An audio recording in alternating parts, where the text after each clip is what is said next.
Hey traders, David Frost, my strategic forecast. You're here for another episode of Common Sense Market Analysis. Today is Thursday, March 12, 2020. You are looking at a global rout going on in the stock market. We're going to get into everything, and here's the good news. The good news is I'm going to explain exactly how we make money from this debacle. Many of you made money on the way down. Many of you bought volatility. However, those of you that did not participate, and also those of you that want to make money on the way back up, will pay attention because we're going to get into some specifics, not only where, but also how and why.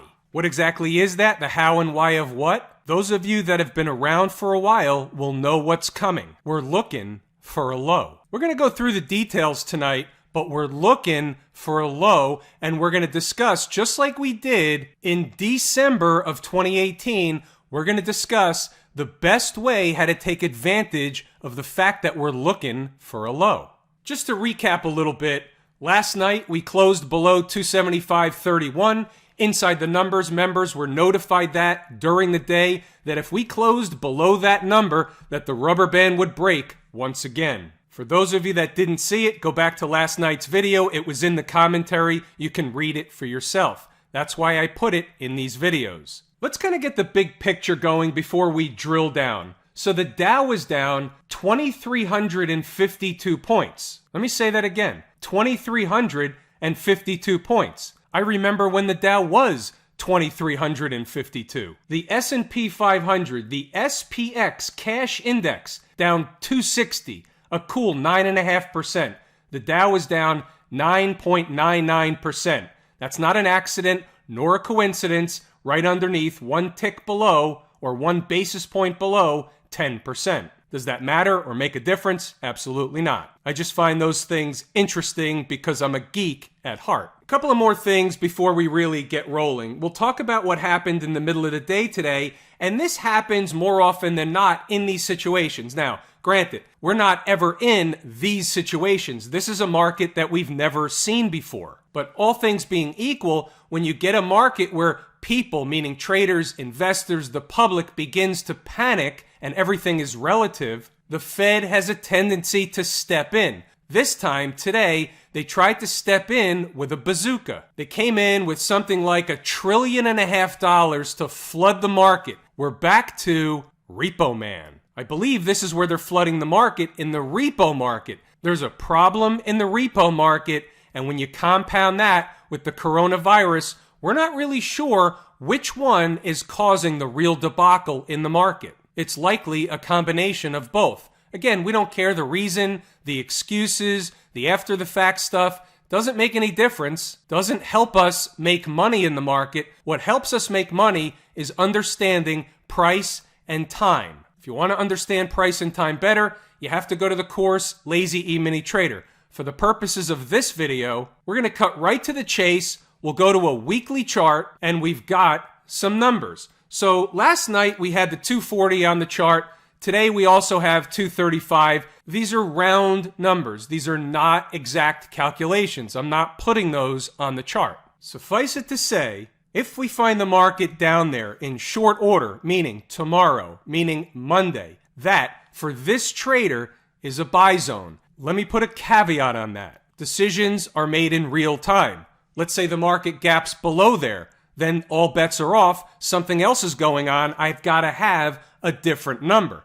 However, I also understand the type of risk that I would be willing to take. This type of trade would likely be traded or played with options. They're extremely expensive, and I am fully aware that I could lose 100% of what I put into the trade. However, if reached tomorrow or Monday, this trader will be buying that area. I will do it with time and patience. We're looking for a low. Could the low be today? It could be. Let's talk for a second about volume. Let's go back to the daily chart. The volume you can see today was about 362 million shares. Is that enough? It qualifies as enough. We finished on the lows. Could that be exhaustion? This is one of the things that's taught in the course Lazy E-mini Trader, among many others. How do you identify exhaustion? So on one hand, it could be. On the other hand, I've done the math and we should go lower. Understand,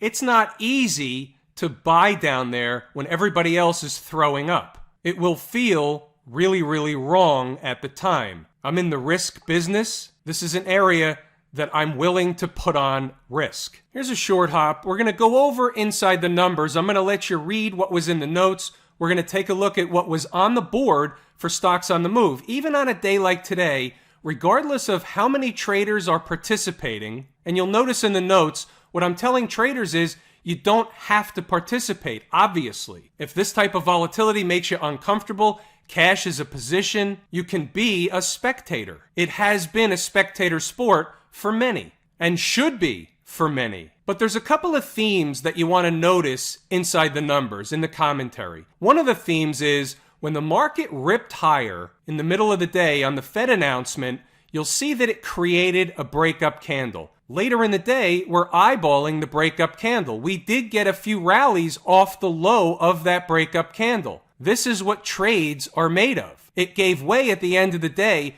but everybody that tried to play the bottom of that breakup candle got at least one or two opportunities at minimum. And that's one of the things that traders need to realize in markets like this. When the market gaps down a lot, and this is obviously way more than a lot, so in an environment like this, and I'm not advocating this or saying anybody or everybody should do this, I'm just telling you the way it works. Once the market settles into an intraday range, which it always does at some point in time, in this volatility, you're going to get bounces and you're going to get declines inside that range. You can play those bounces and declines. The problem is, A, you have to know where you're wrong, and B, you have to have patience and you have to take the profit when they hand it to you. So as an example, we were playing the extreme of a range. The bottom of a breakup candle was the low of that range. You pick off the low a couple of times, they hand it to you. Why? There's a bull-bear battle going on at the bottom of a breakup candle. Why? Because that's the way it works the majority of the time. Using the 80-20 rule, we see it all the time. Not just today, not just once last week. We see it day in, day out on charts all over the place. All charts act and react the same way. That's one of the things that you're taught in detail in the course at Lazy E-mini Trader. Let's go ahead and scroll the notes. You can read them on your own. I don't have to read them to you. You can start to stop the video whenever you like. We'll come back to stocks on the move. Let's go up and see what happened as the day goes on. Providing commentary. There's not a lot anybody can do as they open the market. They're gapping down. There's a halt. There's a futures halt in the morning. Then there's another halt in the beginning of the day. You can't play in that environment. That's not a sandbox you want to get involved with. But nevertheless, I'm providing commentary because we can always learn something from whatever's going on in the market. Let's continue on. There's your news of Fed intervention. You'll notice the 12:55 post. First hourly candle of the day, tail candle still intact. Closing hourly above the high would be bullish, getting into no man's land. You have to be pre-prepared. You'll notice early in the day, prior to 10:30 in the morning, if you go back in the notes, you'll notice we were talking about the tail candle, eyeballing the tail candle. Once we had the tail candle in our pocket, then we had a breakup candle to play off of. You see how this works? One thing leads to another, leads to another. That's how you stack up the reasons that a trade exists. It's a full stack environment. Moving right along with the notes. So we did have a lot of traders that did participate in the long side on the breakup candle low scenario / schematic. And I got to tell you, I was a bit surprised to see how many. Then the Fed rescue operation failed and the market came right back in. What's pretty interesting, and you have to sit back and think about this for a moment, we're watching the technicals and the technicals only. I'm going to bring up another chart in a moment to prove something to you. And while we're watching the technicals, the chart is setting up a certain way, and all of a sudden, what do you have? You have your Fed announcement. You have your bazooka. You have your repo man coming to the window. Moving right along. Now they're hanging down at the lows, but they're bouncing back and forth. So any trader that's trying to pick off the low is given ample opportunity to get out with a profit over and over and over again as the market just goes back and forth, back and forth. And in this environment, back and forth is 20, 30 S&P handles at a time sometimes, moving right along into the end of the day. Let's go down and take a look at stocks on the move. Now, once again, we'll just reiterate that most traders are not participating in this environment. However, there's a couple of reasons why I would even put stocks up on the board on a day like today. I put it up with the commentary saying you don't have to play. As long as you understand the risk, that's your business. But the second reason is because I'm not afraid to put my numbers on the board. I don't think, based on the work that I do any given day, I don't think the market's going to cut through my numbers like a hot knife through butter. Once in a while it happens, but you'll notice the large majority of the time, it doesn't. Why is that? Because I know my numbers. You'll notice 4 stocks hit their numbers today. And what we put up on the board on a day like today are the names we know. We're not going to play out of the bottom of the dumpster. We're going to play stuff we know, the names we know, the widely held stocks. The 4 that hit their numbers: Apple, T, Disney, and Microsoft. Now there's caveats here, but we're going to take a look at the charts and you'll get the point. First, we want to look at Microsoft, not because it fell into the end of the day when it actually hit its number. I want to show you a couple of other things. So we had a specific number, and in the first candle of the day, in fact, we can go down to a shorter time frame.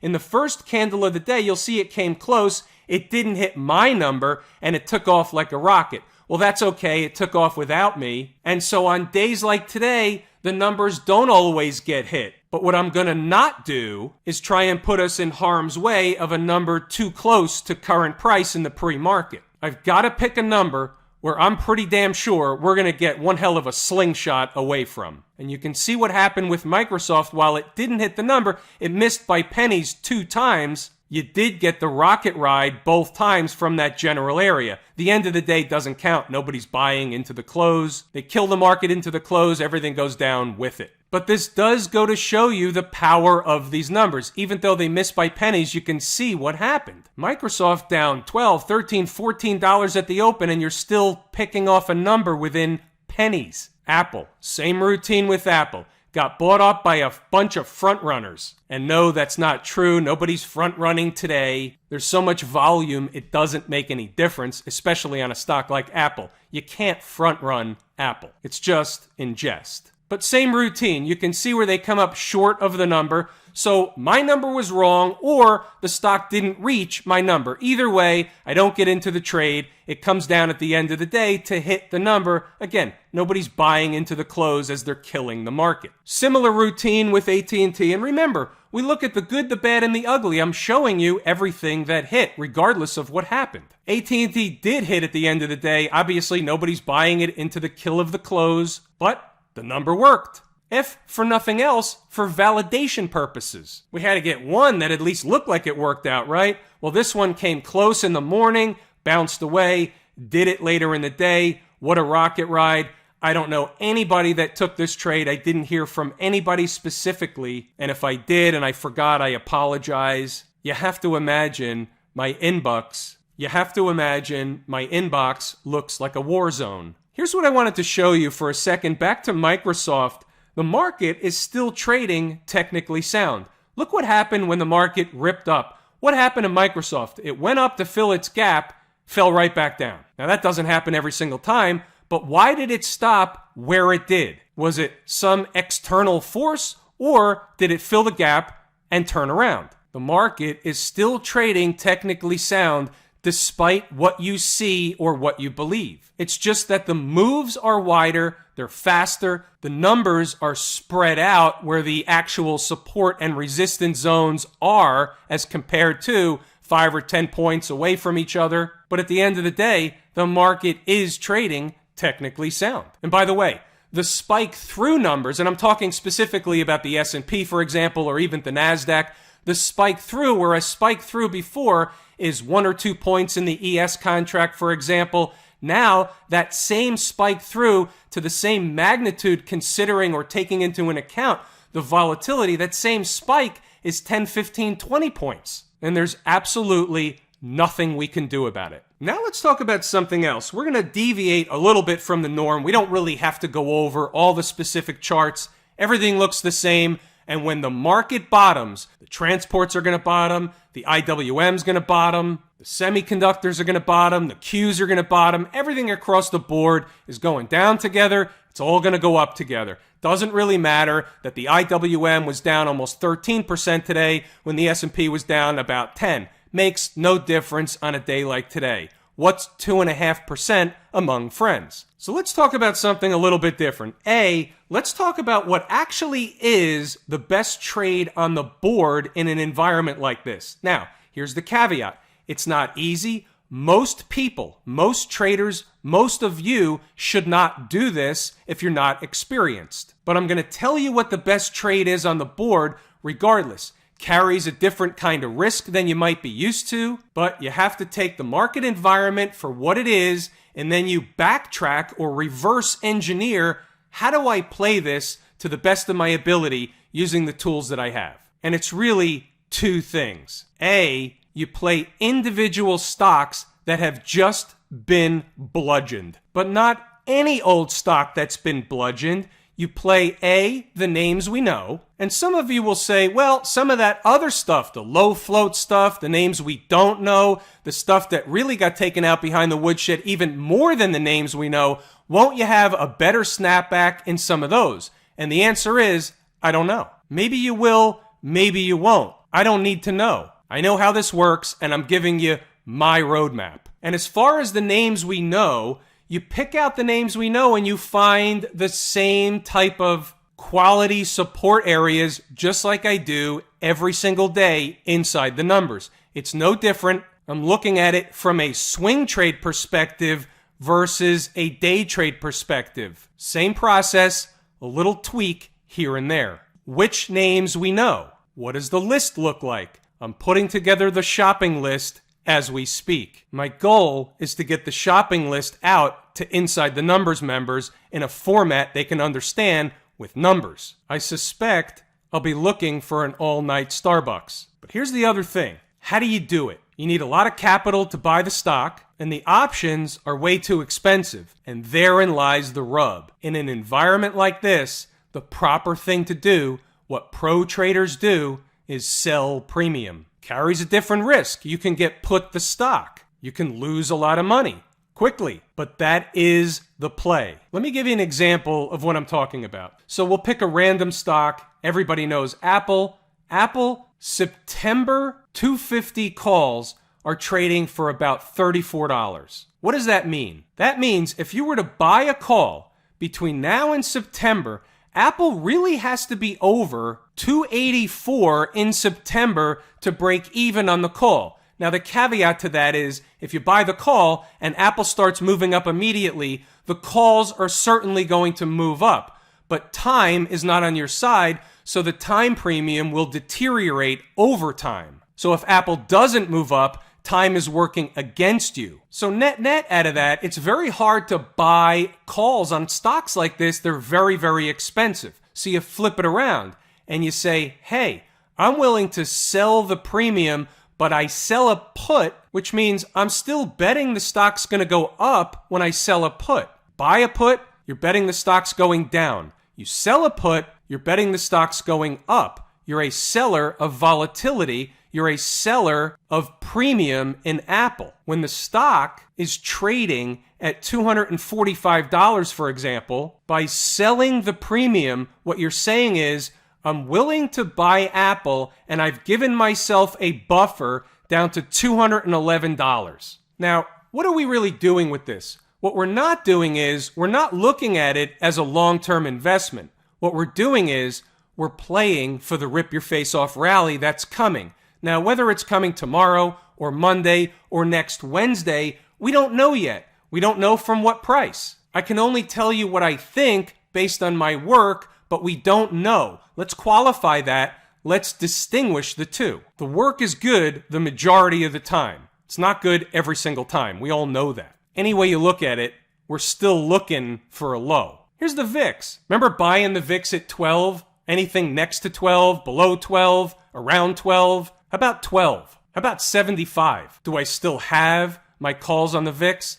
Of course not. Schmuck shirt. In fact, I'll wear the schmuck shirt in addition to the schmuck hat on that one. Made money on them, but holy smokes. But that's not the reason why I brought up the chart. The reason why I brought up the chart is, how high do we think this is going to go?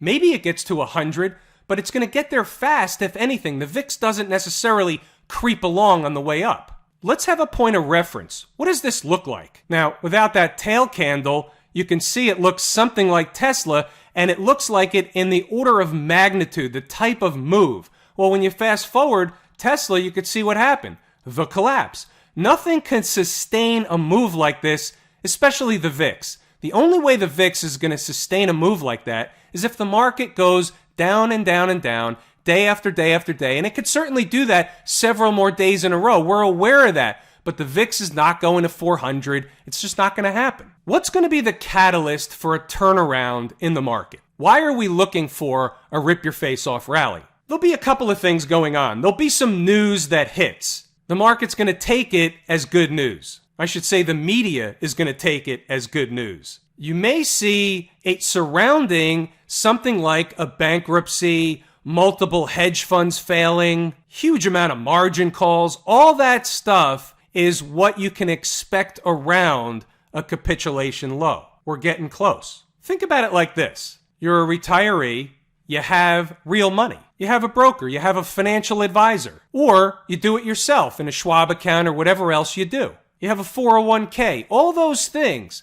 All of a sudden, the market cracks a couple of weeks ago, and you don't necessarily get out, and you think that it's the end all the time. Every single day, well, it'll come back. Your financial advisor says, well, you have to invest for the long term, so it'll come back. The market always comes back. Now you fast forward a couple of weeks, you got paralyzed, you didn't do anything. Guess what? Now you're down 30, 35% in that account. Now, if you had half bonds, you've had a buffer. What about the people that retired last year or 5 years ago, and they retired with enough money to retire on? All of a sudden, they have less than they did 3 weeks ago. And it's not just a little bit less, it's a whole lot less. The more less that gets, the closer they are to throwing up and saying, I've had it, get me out, I'm not doing this anymore. And that's the formula for a capitulation low. All those things, the hedge fund failures, the bankruptcies, and we may or may not see the bankruptcy right now, but we'll see them.